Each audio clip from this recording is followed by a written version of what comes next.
Abari kutureba barungi erizooba mwebare kureba TV West erizooba turiyo ntuzagamba aha mboozi ekwatiine n'okurinda ebisharara omu myanya eyi Uganda eriyo neeyiha amajuta.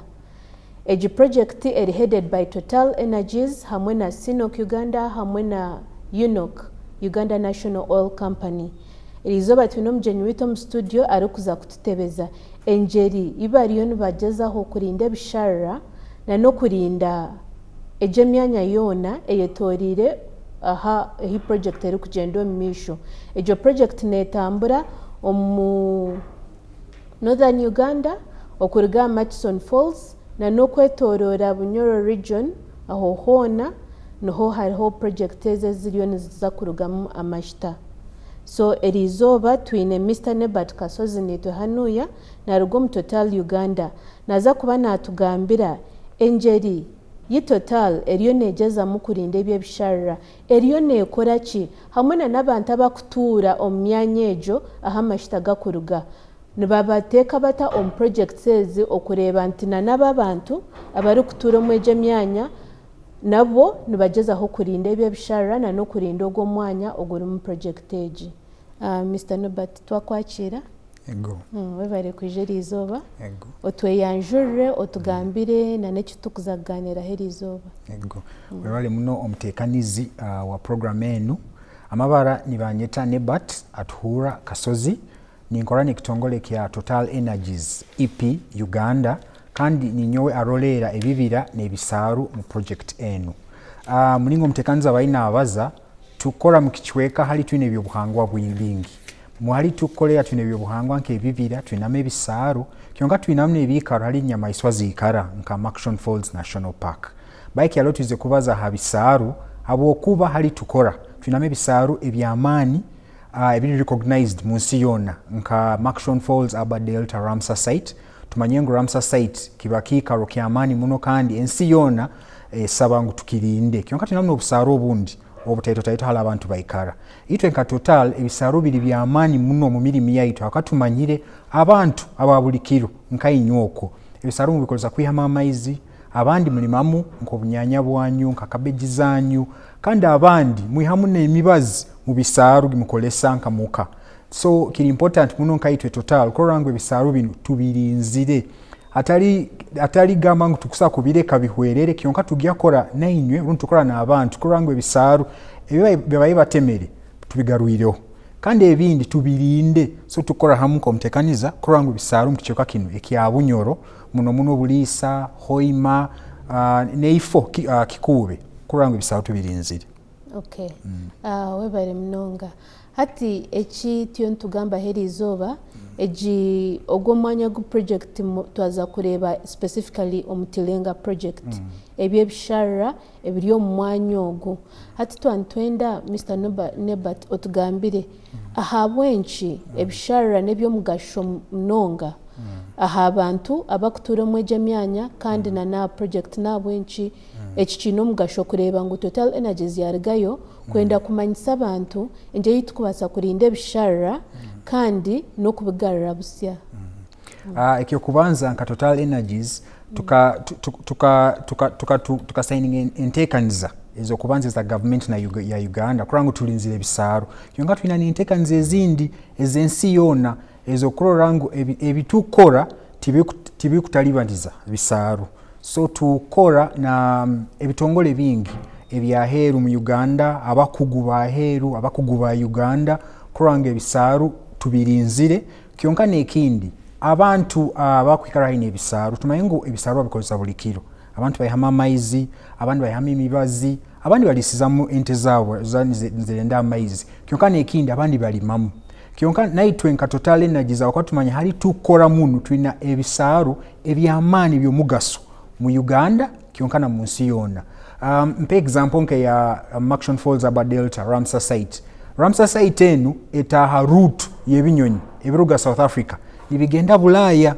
So biguruka nibija nibiraba muramu nibika Murchison Falls bihumura nibiguruka mpaka nibigenda nka Bulaaya bibeta migratory birds. So nkaitwe twina kurorangu ekisaaru kine ekyamaani ky'omugaso gw'ensi yonna tukirinzire kyonka n'ekindi muno nkaitwe nka project yaitu tumanye ngu tukora mu kichweka ekina ebikaro by'omugaso obingi muno ebisaaru ebitaito kyonkana ebisaaru ebikooto so kitukora tukwena korangu tukora hamu na communities tukora hamu na government tukora hamu n'ebitongole ebyahiru kyonkana abakugu korangu ebisaaru bino tubirinzire.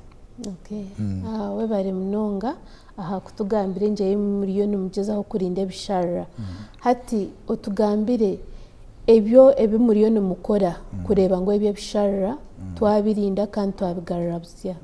Webare muno mutekaniza kitukora habisaaru tukora ebintu bingi habisaaru ekyo kubanza emirimu yona gitukora tukurorangu tutukutalibanza bisaaru hamirimu yaitu nka Total Energies kandi hali tukutalibanza tukanza okataito muno rwa tutalibanza tuina garuka tukyozeho tutorenga kisaaru kigarukiro ekintu kyo kubanza ekya kabiri tuina entekaniza na Ministry ya Environment Water and Environment entekaniza egyo yokurorangu tuterewo management plan orundi entekaniza ya Reduction Falls aba Delta Ramsar site tukutaho plan yokulinda ekisaaru ekyo tukole hamu na abantu tukole hamu na ministry kuranko ekisaaru ekyo ekyamani muno bakirinzire baina ekindi twinentekaniza endi gitukora nebitongole bya Uganda nka Nature Uganda kurango tugaruireho hectare 30 ezebisaaru mwaka guno twina target yacho kurango tugaruireho ebisaaru ebikwingana hectare 5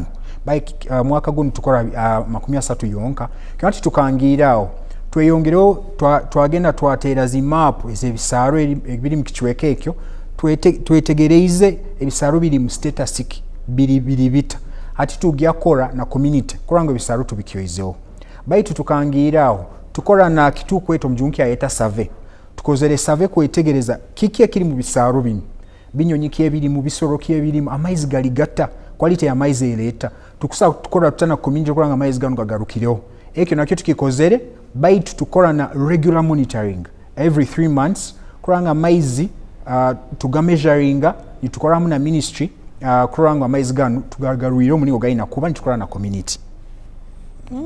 Mwebare mnonga okutugambire byo no mukora okugeza hango ebyo bisharira twabigarura busya in fact nchigarura mamani kureba ngo abantu ebisharira byabo biza kusigaraho hateje mirumo okujikora na Total ninga na government hato omuntu wa burijo omuntu ari kutura myanya ejo mumutire mbato mu project zanyo kureba ngo nawe yaba yambaho kandi nawe yamanya omugasho gw'ebisharira kandi nawe yaba involved mu kureba ngo ebyo bisharira twabigarura busya kandi twabirinda.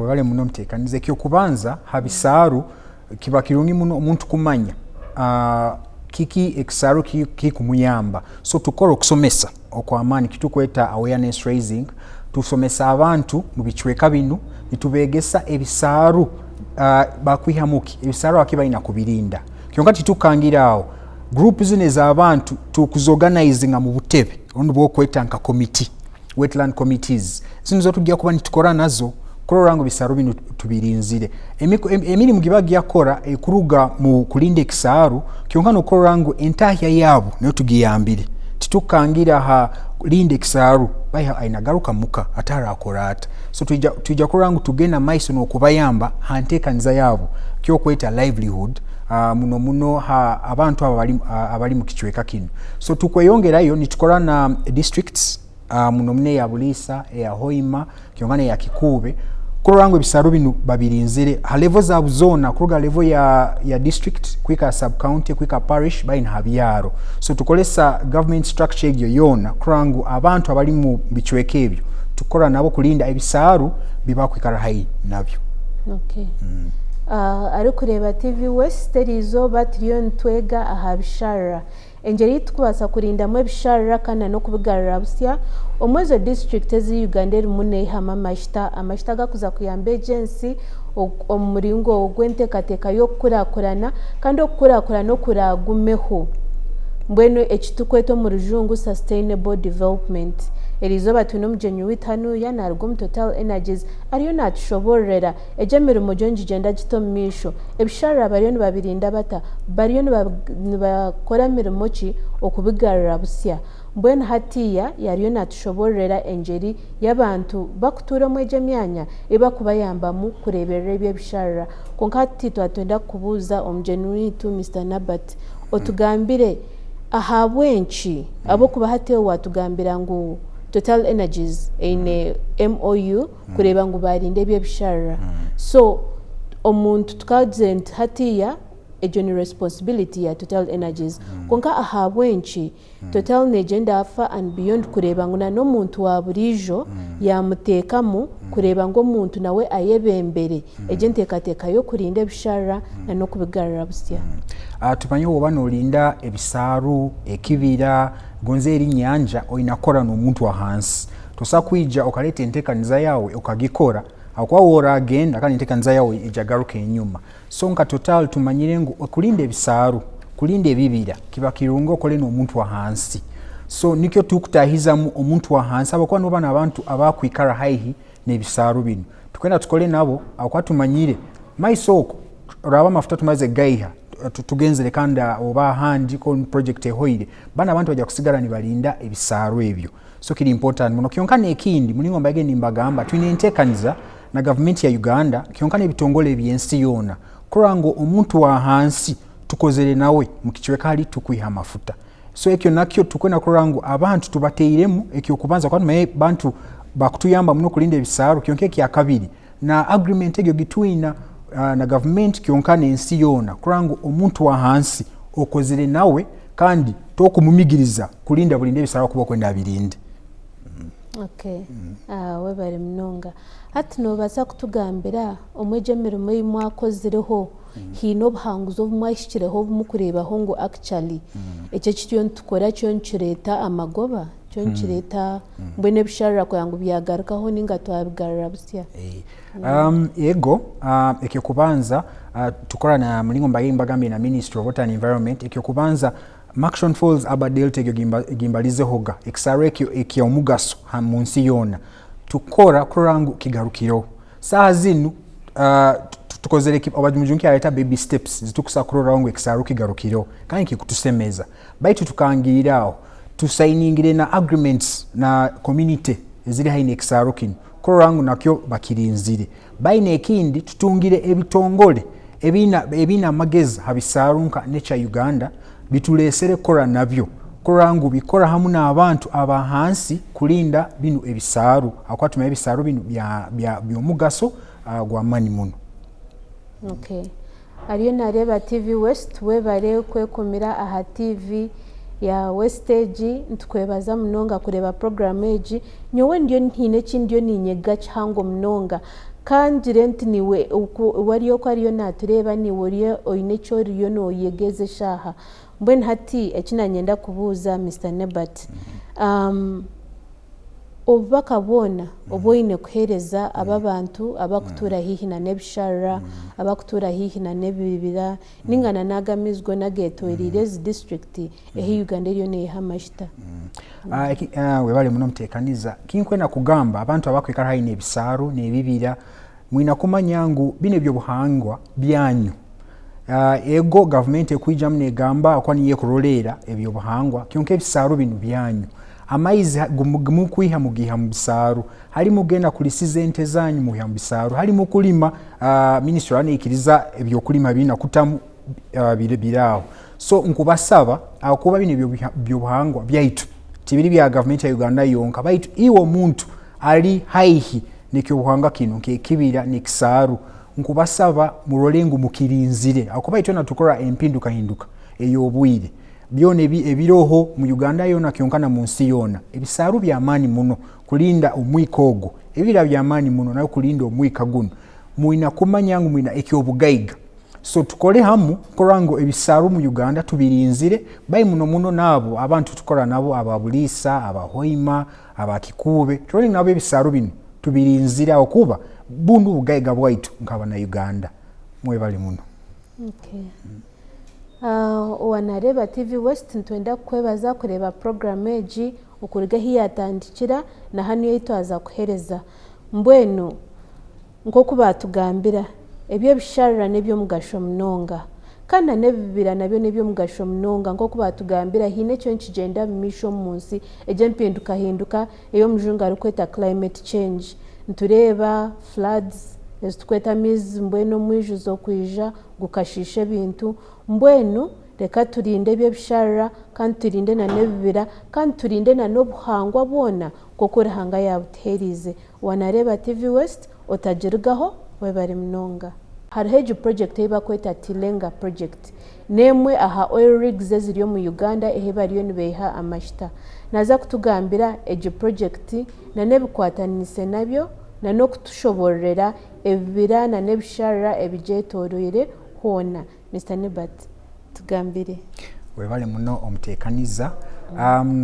Tilenga project mayimba ni muhura Tilenga etaha enteekaniza ya government y'okwiha amafuta agali mu itaka agayike haiguru ogaterekereza nubwo tugasindike mu butali. Tilenga project ene eri mu bichweka ebya Abulisa hali tukwiha amagita agahanso kyonka okusa kwabuze ekigambo Tilenga kimanyisaki akwa mukihura muno. Ekigambo Tilenga kiruga mu Kisoro mujungu kyayeta Kobu. So abaruru abakwikara on the northern side of the project Kobu bagieta Til. Then abanyoro abali hansi eya project Kobu bagieta Engabi. So omujungu kiyakozera akakwata ekigambo Til yayongerako Enga. So BI bakagihaho onigwa itwapa tugeta Tilengabi by BI tukagihaho. So project tugeta Tilenga nikimanyisa project enu ali tukwiha amafuta inama akobuhanga kayinga bwokuba halimu engabi nyingi mu kichweke ekyo. Baitu ekindi kituna kumanya ha project ene ya Tilenga tukwenda kwiha amagita agali hansi agakwingana 1 billion barrels ya mafuta ni yeri hansi oko mwitagira kwihayo. Kandi capacity yaitu nka project tugya kuba buli kilo ituproducinga mitwaro 19 ya barrel ya mafuta nyo tukukia kwa nituproducinga hali tukutanikira production. Kyongati tukangira otumayingu tukora mu kichweka ekina ebyobuhangwa bwingi. Tuinamu ebisaru, tuinamu hali nyama isazi ikara nka national park, tuinamu nebibira nkebira ebyo byohuranka budongo. So Tilenga ekatandikawo enteekanza yokulinda ebyobuhangwa project nkayo.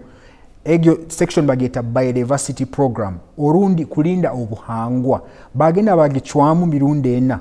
Tuinamu ebibira, tuinamu ebisaru ebyo bibiri niyo forest and wetlands, tuinamu na kitweta pila ya Maxon Falls National Park abokuba naho tukora yokurangu amagita galoko nago tugaihe. Then tuinamu pila ekusembayo eya savannah orundi ekishwaki tukwenda Bugungu na Karuma wildlife reserves. Ebichweka byamani muno akwatumanya itukora tuina ebyobuhangwa bingi muno kandi yo Tilenga nka project kagamba ngu tukwenda kurorangu project enu weraneehwa weriba neehwa myaka 25 myaka 3 maisoko tuinakoranga ekichweke tukirekere kiri kurungi mu byobuhangwa na kira twakitiraine tutandika project. So project yaitu enu erimu ebyobuhangwa bingi nkimanya abantu bahura Tilenga bagamba go mafuta kyonka amafuta tuinamu na abakugu abakoranga ebyobuhanga tubirinzire nkora n'abojo abakugu benjoka orundi snakes nkora n'abojo abakugu ba elephants inamu abojo abakugu bebinyonyi titukangira tuina n'abojo abasomere ebyo ebikure ebyo muitaka emiti plants. So itwena tuteka magezi gaitu hamu kororango ekichweka kini gonze bagenzi baitu bakuyamba kwiha amafuta muitaka leka tulinde ebisoro leka tulinde ebikura muitaka turolengo hali project erahwera egenzere ekikaro kijja kuba kiri kirungi hona mulingo twakisangire. Mr. Nebat yatugambire ahari ebyo binyonyi ebikwija bakarga omunsi zone ezetorire Uganda bikija bikahumura aho Murchison Falls National Park kandi bikagaruka bikargaho bikaza Buraya. Ebyo binyonyi nubasa utakutugambira ari ebyo binyonyi. Babale munamutekaniza ebinyonyi ebyo urujungu bibeta migratory birds biruga munsi ya hansi nka South Africa oko orundi Australia or New Zealand nibiguruka nibijaga nibihumuraga ekichweka ali bihumura mu Uganda niyo Maxon Falls Albert Delta Ramsar site enetaha kitakisaru ekyamaani mu nsi yona kitukulinda kyonka ebinyonyi ebyo bihumura nibiri aho umara kuli aho nibiguruka kandi nibigenda Bulaaya abokuba tumanye mu nsi ezaheru okwo muno ensi eza Bulaaya kyonka na ensi zino za Australia na New Zealand zina kitweta winter. So winter weba netandika ebinyonyi nibirugayo nibitoza hali obufuki butali aho kuba ojja kusanga mu Europe haliyo obufuki kana Australia tibuliyo. So ebinyonyi ebikuruga Europe nibijwa nibiguruka nibihumuraga nibigenda mu Australia. Nikyo kimne bya Australia nabyo obufuki butandika kuli nabyo nibirugayo. So nabyo tweta migratory birds. So ebichweke ebyo hali ebinyonyi bihumulira nka mu Maxon Falls, Albert Delta, Ramsar site ekisaaru kino byamugaso muno mu nsi yona kandi ense kagamba ngu tulina kubirinda abokuba bino ebinyonyi bayini birubata kurugeira neira. So naitwe nka telenga hamuna ebitongole bya government tukora hamu kuranga ekisaaru kino tukirinzire akuba tikiri kya mugaso hali itwenka nk'abana Uganda kyonkana abantu abaheru buno abakusoma ebinyonyi kyonkana ebinyonyi byonyini anke ebisoro. So tulina kurangu tulinzire ebisaaru bino habo omugaso gubina ha ensi yona muno habinyonyi bino bitukweta migratory birds. Rukureba TV West ogwari omuka na ni wari amurimo hone hiwashanga TV West tukwebaza ahabo kutwegitaho amweji program okuruge hiyatandikira na hati yaitwahereza okumanya Uganda eriyo nekora ki omunjeri yo kwihamashita omu districts zirimu projects za mashita na nenjeri iziyo nzirinda districts okurinda ebibira okurinda ebishara na no kurinda obuhangwa oburiyo myanya egi ehi Uganda eriyo nehamashita webare mnonga kampamye nguhine chiwayegamo nyowe hine kinayegamo then leka turinde ebibira leka turinde ebishara na no kurinda obuhangwa ensi yitu egendo misho na nentunguka.